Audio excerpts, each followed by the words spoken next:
Are you wondering if gluten is good or bad for your fertility? Well, we're going to talk about it in today's video.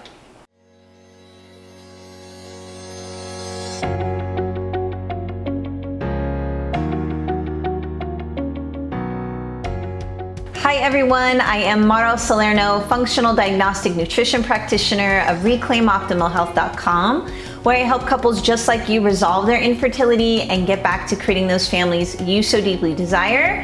And before we start, please click on the subscribe link button down below so that you get notifications every Friday when I post these videos. And if you haven't already, come and follow me on Instagram. I am at Mara Salerno, and I provide you with all kinds of awesome functional fertility content. And I'm really there to talk to you, connect with you, and answer your questions. So please take advantage of that there.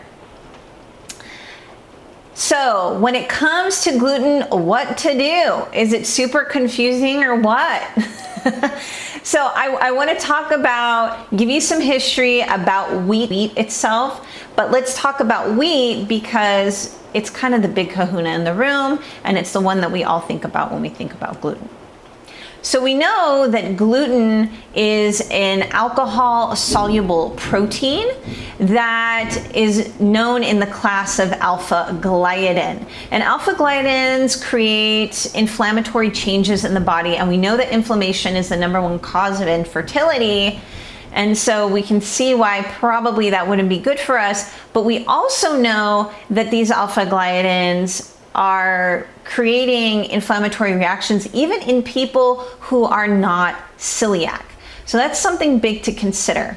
And they just create havoc on our overall health. Now, was this the case in the past? Or is this a new frontier? It's really hard for us to say because people weren't running lab tests over 10,000 years ago.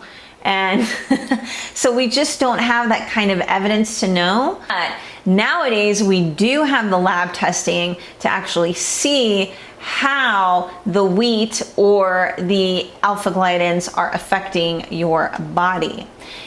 In particular, you can look at the gut zoomer test, which I actually just did a tour of that test in a video just a few weeks ago. So I'll post it down in the description box below for you.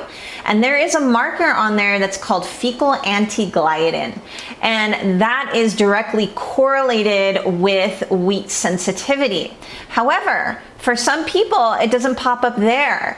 And sometimes we have to do a wheat zoomer test where we can zoom in a lot deeper and be able to see if there's a sensitivity.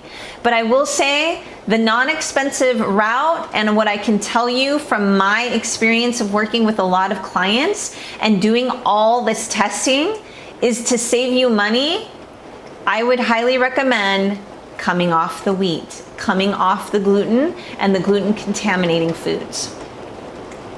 Okay, so I want to give you a little bit of history, a little bit of education on wheat in particular, so you can see why we are where we are as a society, as a world when it comes to our gut health, and why you might be experiencing infertility, and one of those contributors might be wheat.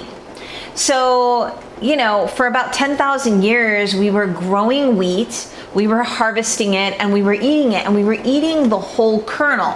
Sure, we would grind it. A lot of times it was stone ground by hand, but we were eating the whole outer husk of the wheat itself. And in that, we were receiving all kinds of vitamins and nutrients and minerals from this food. And what happened was in about 1870, there was an invention that was created, and it was called the steel roller mill. And what this did is it made it really fast and efficient to process wheat and to also separate it from the chafing, which is considered usually like the hull of the food, right? They would separate it and they got this nice, fine, white, fluffy flour, right? And it shipped well, it stored well, pests didn't like it, and so it made it really cheap and inexpensive for everyone to be able to afford purchasing this flour and consuming wheat. So everybody was super duper happy. So this was really the first food that became processed, and this was the advent of white flour. And probably the reason the pests didn't really care for this fluffy white flour is because it was completely devoid of any minerals or vitamins or nutrients or anything like that. And it was just this white flour starch that was really bad for blood sugar levels. So it took about 10 years for the stone ground mill to be completely replaced by this steel roller mill. Fast forward about 70 years or so, we're talking 1950s, 1960s, there was a man named Norman Borlaug, and I think I'm saying his name right. And basically what he did is he was the pioneer of developing a species of wheat that was semi-dwarf mixed with pesticides and fertilizers that created large yields. And you know, he was hailed as so amazing. He was given the Nobel Peace Prize, and those companies like DuPont and Monsanto,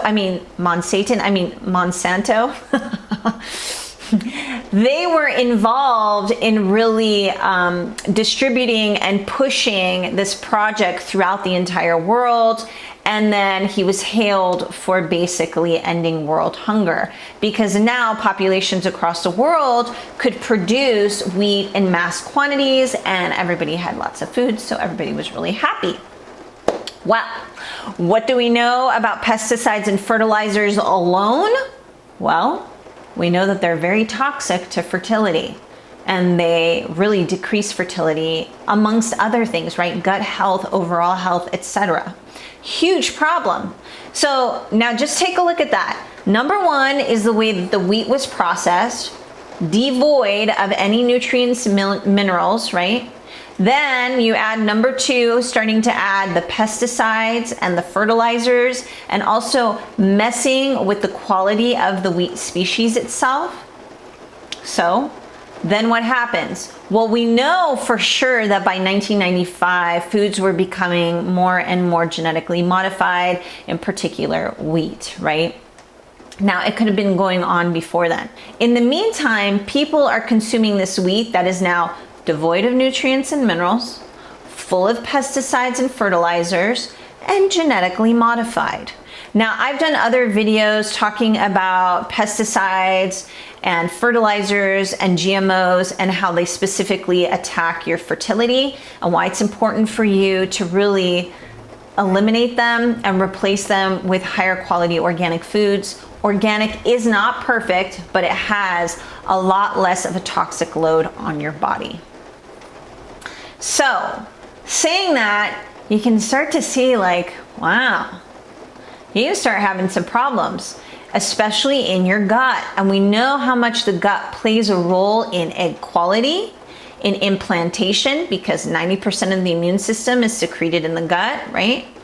And then we also know how much the gut is involved in, because the liver is a part of this process of our hormone detoxification or our hormone elimination process, right? So it's a huge deal when we're talking about wheat lowering our inflammatory load, improving our overall health to improve fertility, right? And I do think that there is a place for wheat. I mean, you know, we were eating it for like 10,000 years. I think it's loaded with nutrients if it was clean and the real wheat.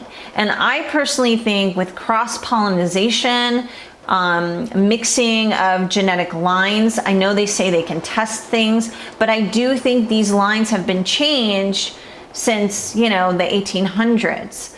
And I think it's very difficult to find a real strain. And the reason I say that is because even the people who freshly grind their wheat, buy organic wheat, and go through great lengths to do a sourdough starter and process and make their own bread at home this day and age, when I test them, they still have a sensitivity to the wheat. So it's always an inflammatory factor that may be contributing to their infertility. So it's a really good idea to remove it.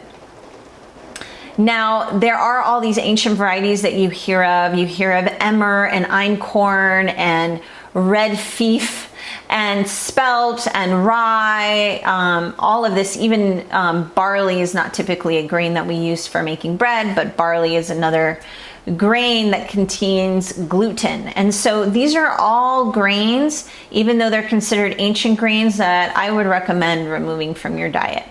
Now, does that mean that you should go from a regular wheat bread to a gluten-free bread? I would say no.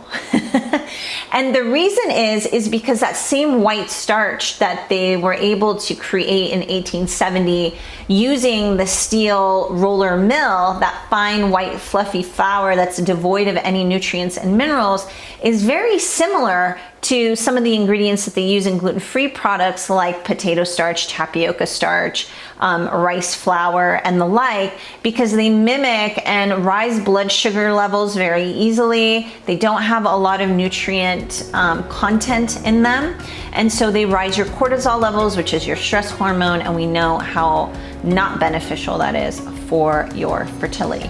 So I hope this video was helpful for you all. If you want a health coach, a fertility health coach like myself, then click on the qualifying call link down below so that I can help you get closer to your baby a lot faster and help you figure out if something like gluten is causing a lot of damage to your fertility and what else we might be able to investigate so that we can get you closer to your baby.